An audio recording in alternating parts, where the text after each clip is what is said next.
अस्ट्रेलियाको बस्ने मान्छे टक्क नेल पलिस लगाउने पिङ्क कलर ड्रेस लगाउने Learn new things online. Hello नमस्ते हजुर सन्जय नमस्ते नमस्ते सन्चै छु मैले हजुर मेरो क्रस हो भने थिएँ कि त्यही भएर उहाँले मलाई जोइन गराइदिन्छ हजुरसँग ए मलाई अनि मैले एक्सपेक्टै गरेको थिइनँ कि यो टाइममा जब कि यहाँ रातिको 3 बजे म एक निन्दा सुतेर फोन आएको आए गरेर उठेको ए त्यसो कहाँ बस्नुहुन्छ उता अस्ट्रेलियामा म ब्रिस्बेन ब्रिस्बेन हजुर उता नेपाल चाहिँ कता हो घर हजुरको नेपाल बानियाटार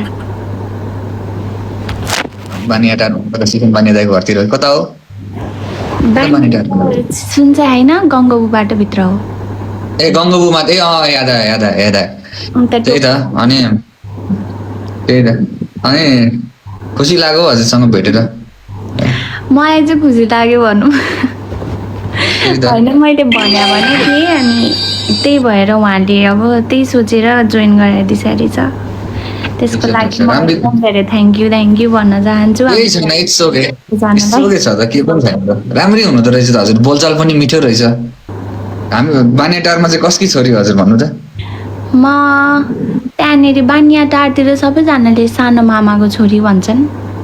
ए सानो मामाको छोरी हो हजुर ठिक छ डक्टर हो तिमी डक्टर होइन नर्स चाहिँ हो ए नर्स हो हजुर। नर्सले त फेरि गाह्रै हुन्छ त अहिले फेरि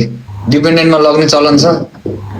ए होला त्यस्तै होला तर म यता बाहिर आएको धेरै भइसक्यो ए ठिक छ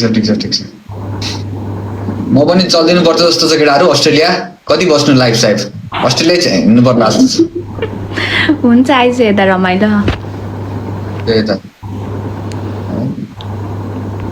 अनि के गर्दै होइसिन्छ हजुर कुराकानी गरौँ न यसो बुझाउँ न एकअर्काको बारेमा अब नबुझी क्रस त भनिहाल्यौ कि तर यसो बुझाउँ कुराकानी गरौँ के तिमीलाई मनपर्छ के मन पर्दैन बुझेनौ होइन अलिकति टक्सिक पछि गर टिकटक लाइभबाट स्टार्ट हुँदाखेरि नै देखिबाट मैले हजुरको नि ग्रोथ हेरिरहेको हो नि त त्यही भएर अनि मनपर्छ भनौँ न ए थ्याङ्क यू एकदम के अरे अहिले अस्ट्रेलियामा त गर्मी छ के छ एकदम गर्मी छ नि यता मेरो साथीहरू पनि हुनुहुन्छ धेरैजना आउनु पर्ला कुनै दिन एक दिन है अब हजुर त एक दिन भाइ आउनु। मान्छे अब आउने हो भिजिट भिसामा भिजिट भिसामा भन्दा पनि अब यसो सोचिरहेको छु उसमै आम कि भनेर के डिपेन्डेन्टमै आउँछु सोचिरहेको छु एकजना नर्स खोज्नु पर्ला अनि यसो लाएर कसैले मन परायो भनेपछि चाहिँ जानै पर्ने हुन्छ होइन अस्ट्रेलिया छिर्न मात्र गाह्रो हो त्यसपछि त चिल छ यहाँको लाइफ साथीहरू पनि सबजना गइसके छोडेर सबैजना हजुरलाई के त गर्नु? किन विदेश जानु पर्यो नेपालमै विदेश भएर होइन अब भयो अब सेटलमेन्ट अब भनौँ न अब बिएससी पनि गर्नु पर्यो हेर उमेर पनि भइसक्यो 25 पुगिसके 25 अब अर्को नेक्स्ट इयर त 26मा त गर्नै पर्ने छ नत्र मम्मीले त फेरि मलाई तातातै गरिदिनुहुन्छ होइन 26मा बिए गर्नु पर्ला सोचिरहेको छु राम्रै एकजना कोही नर्स मान्छे अस्ट्रेलियाको बस्ने मान्छे टक्क नेल पलिस लगाउने पिङ्क कलर ड्रेस लगाउने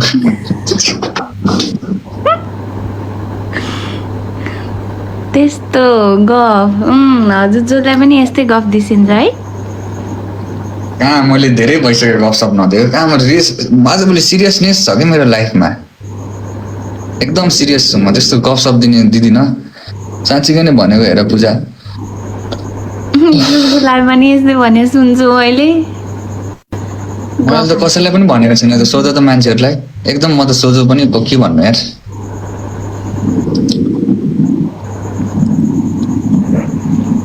ठिक छ लजायो जस्तो छ है लजायो जस्तो छ अप्ठ्यारो लाग्यो मैले बोलेको भनेर सरी छ है एकदम सरी छु होइन त्यस्तो केही पनि भन्दैन। थाहा छ मलाई हजुर यस्तै बोल्छिन्छ भनेर धेरै भइसकेको छ है अस्ट्रेलिया गएको यताबाट नर्स चाहिँ उतै गरेकी हो होइन मैले नेपालमा नि नर्सिङ पिसिएल नर्सिङ भएर यहाँ चाहिँ ब्याचलर्स गर्न आएको ए ठिक छ बबालै हुन्छ अरे नि त नर्सिङ पढ्ने केटीहरूको पैसा सैसा स्यालेरिजहरू त ओपी हुन्छ है दा भन्दै थियो एकजनाले चाहिँ के अनि पढ्नलाई चाहिँ अलिकति खर्च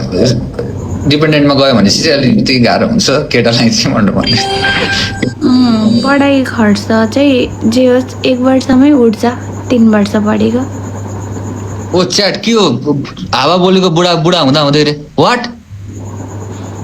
हजुर म्यारिड हो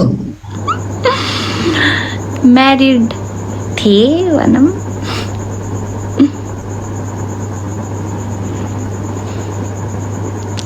नभन मलाई आफ्नो प्राइभेट कुरा नभनौँ ए ओके ओके सो सरी पूजा सो सरी ठिक छ पास्ट इज पास्ट तर माया छ हाम्रो साइडबाट ओके अनि हजुरले खाना खाइस्यो हारै बसेको हुन्छ म नेपाल आउँदैछु मलाई भेट्छु ल हुन्छ नि भइहाल्छ नि एकदम अहिलेसम्म भेट्छु न म हुन्छ नि, कहिले आउनुहुन्छ? आउने हो नेपाल 19 Jan हजुर ए ओके छ त भइहाल्छ नि भेटौँला नि एकदम के ल्याइदिनुहुन्छ त मलाई बाहिर विदेशबाट चक्लेट्स त होला यहाँ पाइ नि चक्लेट्स त नल्याइदिनु मलाई एउटा किताब ल्याइदिनु पर्यो के पढ्नको लागि बुक म चाहिँ नेपालबाट बुक किनेर लिएर आउँछु अनि हजुरलाई मैले यहाँबाट बुक लिएर आइदिने ए हो र अस्ट्रेलियाको अलिक खतरनाक राइटरको बुक सुक चाहिरहेको छ आजभोलि पढिरहेको छु नोभेल पढ्ने मान्छेको novel novel novel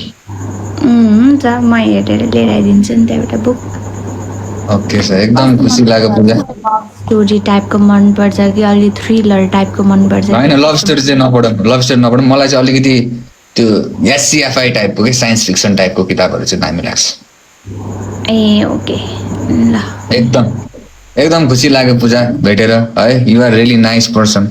must love hi from my side thank you मैले फलो गरेर छु ल हजुरलाई ल ओके हुन्छ पूजा प्लिज ओके हुन्छ नि ल हस् हजुरलाई मैले डिस्टर्ब Okay. गरेन थ्याङ्क यू केही छैन डिस्टर्ब गर्नु भएको छैन केही पनि छैन thank you so much for joining you welcome हस् फेरि भेटौँला त्यसो भए ल